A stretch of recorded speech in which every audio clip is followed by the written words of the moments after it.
All right, now to the latest on the spy balloon. We are learning today confirmation that the remnants have been recovered. The officials saying that the search for any more remnants has officially ended. They say they recovered debris, and they also added it reinforces the earlier conclusions that it was used for spying. Those final pieces are now on their way to an FBI lab for analysis. The balloon was shot down off the coast of South Carolina. That was nearly 2 weeks ago. Of course, we're hoping to learn more about the Chinese spy balloon and those unidentified objects taken out over U.S. airspace during today's White House briefing, perhaps, which begins again in about 20 minutes. And the president made his very first remarks about all of this yesterday. He said he's not sorry for shooting the balloon down. We don't yet know exactly what these three objects were, but nothing right now suggests they were related to China's spy balloon program. We seek competition, not conflict with China. We're not looking for a new Cold War. I will remain in communication with President Xi. The president says he, in fact, will speak with President Xi soon and try to de-escalate tensions between the U.S. and Beijing. Joining us now for some more analysis is former U.S. Ambassador to Germany, former Director of National Intelligence, Ric Grenell. Ric, always great to see you. I think my best title is your friend, though, right? Yes, exactly. And I do treasure our friendship. You know, Ric, we're looking at Biden and his messaging. There's so many questions, things we don't know. They don't talk about, you know, some of the things that the statements have said that clearly seem to contradict what we're learning. But, you know, what concerns some people is this, you know, diplomatic reaction to China. It seems like this White House, you know, is not being tough enough, many say. And, you know, he wants to call Xi. He wants to make sure there's not another Cold War. What do you take of the messaging when it comes to, you know, what we know, what we don't know? Well, let's summarize the Biden policy. They didn't shoot down the balloon from China that was spying on us as it went across the entire country. They did shoot down balloons that were weather balloons right away. They didn't admit any of this. And now we know that Joe Biden hasn't called President Xi yet. What? This is really concerning, because what we really need is a president who is transparent. We need somebody who comes forward and says, look, we've found this spy balloon and we're going to shoot it down when it's in Alaska. They kept the Secretary of State's schedule. They kept this secret, and they literally didn't tell anybody until they got caught when some media said, hey, what's that in the sky?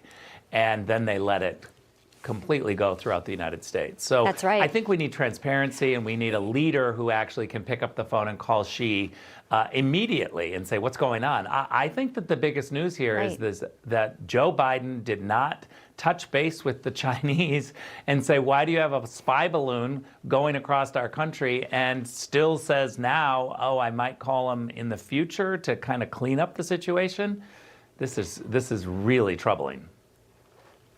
Yeah, Ambassador, Blinken didn't even cancel his planned trip until it was made public about this balloon.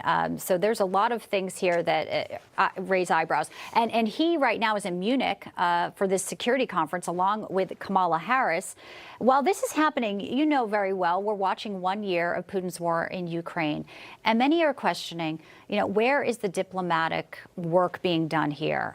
We know Putin hosted Lukashenko, the leader of Belarus, yesterday. It does seem like we never hear any more about off-ramps. It's such a great question, Bianca, because, you know, my concern is that we need diplomatic options, and we also need military options. There's nothing better for a diplomat like myself when we go to negotiate at a table, a peaceful table, to have the credible military threat that's behind us, so that if you fail in this kind of diplomatic, peaceful negotiation, there are consequences of military action.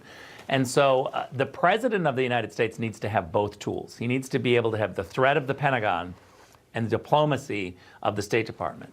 My concern is that we've never had the option of a peaceful solution. And no one is suggesting that that peaceful solution should be weak. It should be a tough negotiation. Certainly Russia doesn't get everything that they want. Ukraine is not going to get everything that they want. But the Americans should be putting together some sort of a peaceful option rather than just supplying hardware and increasing war every single week. Yeah, it's such a great point you have. You need both, and you need them in tandem. And right now, it doesn't seem like we're doing either of that. I want to, move to something a little bit lighter, perhaps, while I have you here, Rick, because I know you have some fantastic women in your circle. And we had Nikki Haley announce she is running against your old boss, former President Donald Trump. And Don Lemon made some comments about her and women and their prime yesterday, and it's making a lot of noise. Let's say, let's play these comments that basically got him kicked off the air this morning. This whole talk about age makes me uncomfortable. I think it's the wrong road to go down. She says people, politicians or something are not in their prime. Nikki Haley isn't in her prime. Sorry. When a woman is considered to be in her prime in her 20s and 30s and maybe 40s. What are you talking? Wait. That's not according to me. Prime for what? It depends. I mean, it's just like prime. If you look it up, if you Google when is a woman in her prime, it'll say 20s, 30s, and 40s. I don't necessarily. 40s. Oh, I got another. I'm not saying decade. I agree with that. So I think she has to be careful about saying that politicians aren't in their prime. We need to qualify. Are you talking about prime for like childbearing, or are you talking about the messenger? prime I'm for just being saying president? what the facts are. Google it. Everybody at home. Well, he tried to apologize. Nikki Haley had a tweet about it as well, so she's using it, for fodder for her campaign. 2023, is this really where we're at, Rick? Just give me your reaction to the prime comments. Look, if we're going to talk about, excluding people because they're not in their prime, I can't think of anything more relevant than Joe Biden. I mean, is he in his prime? I think most people around the world would say he's not in his prime. But why isn't Don Lemon focusing on that aspect of Democrats who are in power? What I have a problem with is it seems like the media's harshest criticism right now is for the Republicans and the people not in power and the previous administration. They're not focusing on this current administration. If you want to talk about prime and who's up to the task, let's talk about Joe Biden.